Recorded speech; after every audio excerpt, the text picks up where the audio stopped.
L'Algérie avait effectivement décidé de donner du carburant gratuitement au Liban qui traverse une crise très aiguë.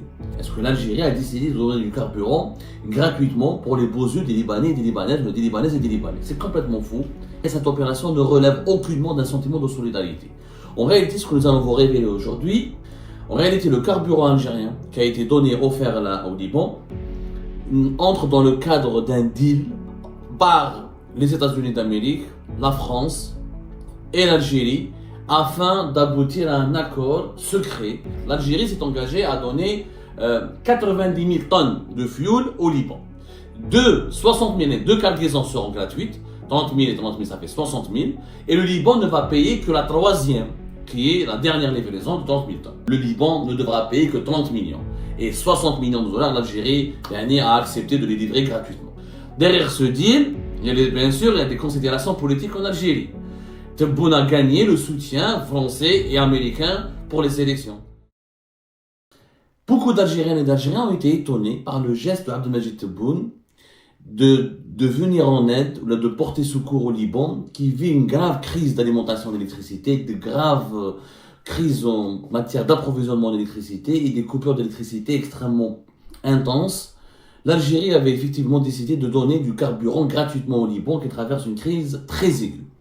Et les médias algériens, les médias proches du pouvoir algérien, les autorités algériennes ont voulu nous faire croire que cette opération de donner du carburant gratuitement au Liban était un geste de solidarité à l'égard d'un pays arabe qui souffre, qui est en faillite pratiquement, vous le savez, depuis 2020. Le Liban connaît une crise de cessation de paiement, une crise économique et financière terrible pour ce beau pays, pour ce pays que nous aimons tous. Le Liban, qui était naguère la Suisse du monde arabe, est aujourd'hui, à cause des conflits politiques à ses frontières, à cause notamment de l'impact de la politique israélienne en Palestine, à cause des problèmes régionaux et des ingérences étrangères sur son territoire, le Liban est le laboratoire, malheureusement, de tous les malheurs du Proche ou du Moyen-Orient. Là, nous avons fait une enquête. Nous avons voulu comprendre, est-ce que ça, l'Algérie, est-ce que le régime algérien a fait ça gratuitement pour les beaux yeux des Libanaises et des Libanais? Est-ce que l'Algérie a décidé de donner du carburant gratuitement pour les beaux yeux des Libanais et des Libanaises, des Libanaises et des Libanais? C'est complètement faux. Il n'y a absolument rien d'un sentiment, rien, cette opération ne relève aucunement d'un sentiment de solidarité. En réalité, ce que nous allons vous révéler aujourd'hui, et je vous demande beaucoup de nous accorder toute votre attention, en réalité, le carburant algérien qui a été donné, offert là, au Liban, entre dans le cadre d'un deal qui a été négocié pendant plusieurs semaines par les États-Unis d'Amérique, la France et l'Algérie, afin d'aboutir à un accord secret avec les partis politiques ou les groupes politiques les plus puissants au Liban, dans le but de ne pas aggraver les tensions avec Israël.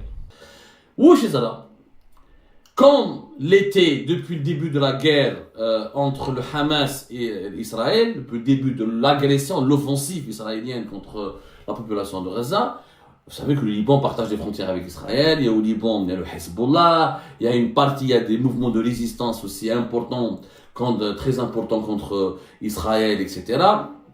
Et donc, la crainte des pays d'Israël, notamment, et des alliés d'Israël, et de la communauté internationale, et notamment de l'Occident, et notamment des États-Unis d'Amérique, est que Israël soit confronté à un autre front, qui est un autre front, c'est-à-dire que l'armée israélienne serait obligée d'intervenir au Liban ou là, enfin à la frontière du Liban, pour affronter une autre guerre avec d'autres factions libanaises ou là, un autre ennemi qui combattrait Israël depuis le Liban. Pour éviter ce scénario cauchemardesque qui menacerait la paix régionale, qui menacerait la sécurité nationale d'Israël, qui va déséquilibrer tout le Proche-Orient, parce que vous savez tous que la guerre en Israël, il y a des parties étrangères, il y a l'Iran qui est là, il y a les pays alliés d'Israël qui ne veulent pas que l'Israël soit déstabilisé parce qu'ils ont des intérêts militaires, sécuritaires et politiques et diplomatiques avec Israël. Donc dans cette tchèque-tchouka, dans ce magma géopolitique extrêmement complexe, les puissances occidentales amies d'Israël ont négocié ou la font pression dans les coulisses, rencontrent des officiels, des non-officiels libanais, etc. pour trouver un accord qui permettrait de limiter de baisser les tensions au Liban avec Israël et d'éviter à tout prix le scénario cauchemardesque d'une guerre, d'une nouvelle guerre entre l'armée israélienne et des mouvements de résistance, ou des mouvements armés basés au Liban. Pour soulager, pour arriver à cet accord, il fallait offrir des contreparties aux Libanais. Il faudrait que les Libanais, parce que les Libanais ont l'électricité, ils subissent la crise géopolitique dans la région, ils subissent les ingérences étrangères, ils sont déjà en crise financière depuis 2020, ils ont des problèmes économiques très graves. Donc il fallait absolument soulager les souffrances du Liban pour que les partis les plus les partis les plus puissantes au Liban arrivent à convaincre les factions, les mouvements armés anti-israéliens de ne pas faire la guerre à Israël et de calmer le jeu ou là de limiter les affrontements avec Israël. Pour rester dans une sorte de statu quo qui éviterait, encore une fois, que la région bascule dans une guerre généralisée, guerre à Gaza, guerre au Liban, peut-être plus tard avec la Syrie. Donc, il fallait trouver un accord, il fallait donner des contreparties. La première parmi les contreparties que la France et les États-Unis d'Amérique avaient identifiées, c'était de venir en aide au Liban concernant l'accès à l'électricité. Vous savez, l'électricité, c'est vital. Sans électricité, il n'y a pas d'économie, il n'y a pas de vie quotidienne, il n'y a pas d'eau courante, il n'y a pas de vie tout court. L'électricité, c'est à la base de la vie. Sans électricité, on peut ni surfer sur Internet, ni travailler, ni se nourrir, ni cuisiner, ni se doucher, etc. L'électricité, c'est la vie. Donc, la France et les États-Unis d'Amérique ont compris que puisque l'Irak avait cessé, ne veut plus donner du carburant et du fuel comment on appelle ça, aux autorités libanaises, il fallait trouver un autre fournisseur. Il fallait vraiment trouver un autre fournisseur. Comment? En urgence, comme l'Algérie était le fournisseur traditionnel de 2005 à 2020 du Liban, l'Algérie a été directement évoquée par les autorités américaines et françaises. Les autorités américaines, via leur ambassade à Alger et leur ambassadrice, Madame Elisabeth Obin Moore, sont entrées en contact dès le mois de juillet avec les autorités algériennes pour convaincre les autorités algériennes de faire un geste. C'est-à-dire que les États-Unis d'Amérique ont demandé à l'Algérie officiellement, par le biais du canal diplomatique, il y a aussi les services de renseignement américains qui ont appuyé les efforts de l'ambassadrice des États-Unis à Alger en contactant leurs homologues américains pour négocier avec eux une intervention auprès de la présidence algérienne afin que l'Algérie accepte de donner du carburant au Liban pour remplacer un petit peu pour remplacer le carburant irakien qui n'était pas livré, que l'Irak ne veut pas livrer au Liban et pour diminuer l'ampleur de l'extrême crise énergétique, l'extrême crise d'électricité qui paralyse le Liban. Les négociations ont commencé. En parallèle, les Américains négociaient avec les Algériens. Il y avait les Français qui sont intervenus. De l'autre côté, les Français aussi. Les Français et les Américains ont les mêmes intérêts. Ils ne veulent pas d'une guerre généralisée au Moyen-Orient. Ils ne veulent pas d'une guerre...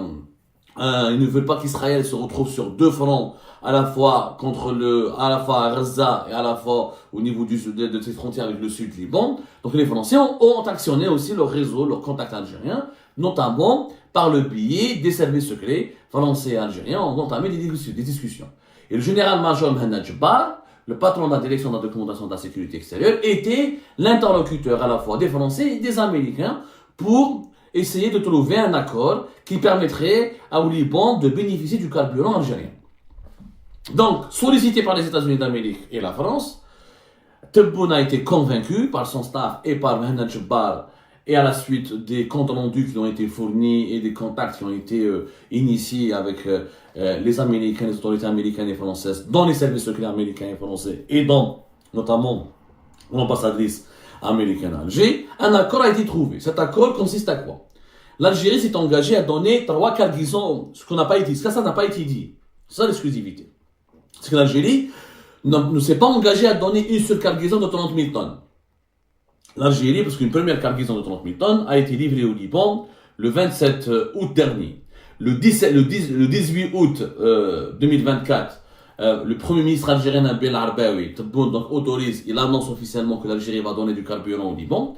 Nabil Arbaoui, notre Premier ministre fantomatique dont on n'entend jamais parler, là, il a réagi, voilà. Nabil Arbaoui, il vient les affaires internationales. Nabil Arbaoui contacte son homologue libanais, Najib Mikati, où il lui dit sur instruction du président de la République, nous avons téléphoné au président du gouvernement de la République libanaise pour l'informer de la décision prise par le président de la République de Abdelmajid Tebboune de soutenir le Liban dans ces circonstances difficiles en fournissant immédiatement au Liban des quantités de carburant afin de faire fonctionner les centrales électriques, de rétablir l'électricité dans le pays. Ça, c'était le 18 août. Donc, l'accord a été conclu. L'Algérie, elle a accepté les sollicitations de la France et des États-Unis d'Amérique. Elle a trouvé un deal américain et français avec l'Algérie. Il a été conclu. L'Algérie passe à l'action. Elle contacte les autorités libanaises. Une première cargaison de fuel algérien donc, a quitté le port pétrolier de Skikda le 22 août 2024. Il s'agit de 30 000 tonnes de fuel à bord du navire Ain et Caire. Et il est arrivé le 27 août, le mardi 27 août 2024 au port libanais de Tripoli. La Sonatrach, elle a confirmé que cette quantité de carburant algérien est destinée à assurer l'approvisionnement des centrales électriques libanaises et de contribuer à la restauration de l'électricité dans le pays. La Sonatrach avait même dit que c'était un carburant de haute qualité énergétique et qu'il est totalement adapté à la production de l'électricité. Donc la Sonatrach confirme que la livraison a été faite et cette livraison était gratuite. Alors, l'accord consiste que l'Algérie va faire 3 livraisons. Première livraison au mois d'août, 30 000 tonnes. La deuxième livraison de 30 000 tonnes au mois d'octobre.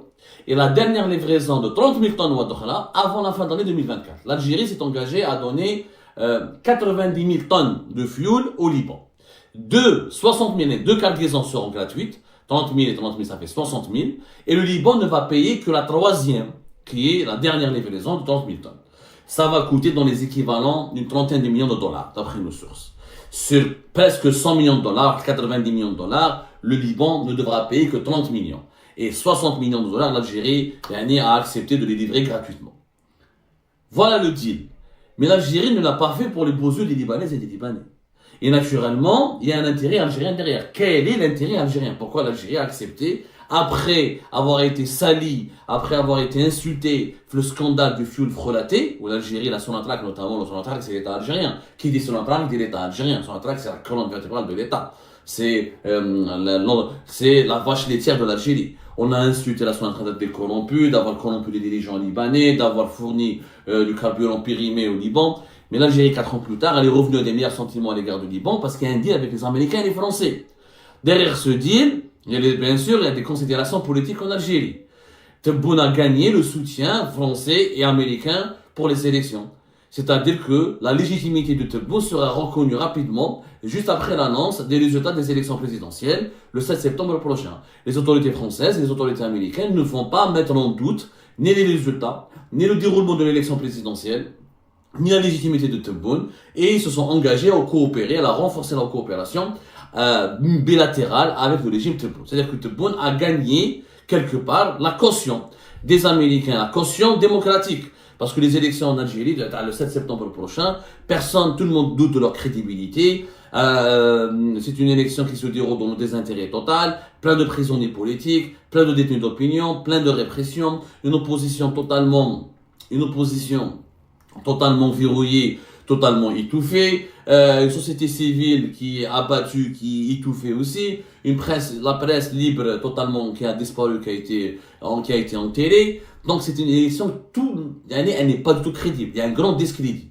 L'objectivité du régime algérien, ce n'est pas uniquement le taux de participation, la légitimité populaire, c'est aussi la légitimité au niveau de la communauté internationale. Le régime algérien veut avoir une légitimité au niveau de la communauté internationale. C'est-à-dire, il veut éviter que la communauté internationale ne critique les résultats, l'aboutissement, les conséquences, ou l'aboutissement, les finalités de cette élection. Il a envie d'être applaudi, d'être reconnu par les États-Unis d'Amérique et par les grands pays de la communauté internationale. La France et les États-Unis d'Amérique font partie des grands pays, des grandes puissances de ce monde et font partie des piliers de la communauté internationale. Si, au lendemain du 7 septembre 2024, dès que Tebboune sera annoncé gagnant, la France et les États-Unis reconnaissent rapidement et saluent la victoire de Tebboune et lui envoient leurs chaleureuses félicitations, là Tebboune sortira il portera le bournous, le costume d'une légitimité internationale, et lui qui souffrait d'un déficit de légitimité parce qu'il a été mal élu en décembre 2019 et dans des conditions extrêmement compliquées et dans des conditions extrêmement troublante, avec un Hira qui était à son apogée, avec une rejet de la population algérienne, avec des bureaux de vote qui étaient fermés en Kabylie, avec un Hira qui s'est poursuivi jusqu'au début de la pandémie, ensuite qui a repris en 2021 après la crise sanitaire, où elle a repris momentanément avant d'être réprimée totalement, là, Tebboune, il veut d'une élection qui ne souffre d'aucun soupçon d'illégitimité. Et pour cela, il lui faut le soutien et la caution et l'encouragement des grandes puissances et des grands piliers de la communauté internationale, qui sont notamment les États-Unis d'Amérique et la France. C'était ça le deal. Le carburant libanais, le carburant gratuitement que l'Algérie, que le régime algérien a donné au Liban, servait à rapprocher, à trouver, à obtenir de la part des États-Unis d'Amérique et de la France un soutien politique franc. C'est vrai que les rapports avec les Américains sont extrêmement cordiaux en ce moment. Les Américains ne critiquent pas beaucoup, ne parlent pas beaucoup de la situation des droits de l'homme en Algérie. C'est vrai que le département d'État américain critique, fait des rapports, pointe. Et ben voilà, c'était ça. Du fioul pour un deuxième mandat. Tebboune a tout à fait légitimé son deuxième mandat auprès des Américains et de la France en donnant du fioul aux Libanais pour une soixantaine de millions de dollars. C'est le prix des élections en Algérie. Je souhaite, j'espère que vous avez bien vu la vidéo jusqu'à la fin et à la prochaine. Merci beaucoup.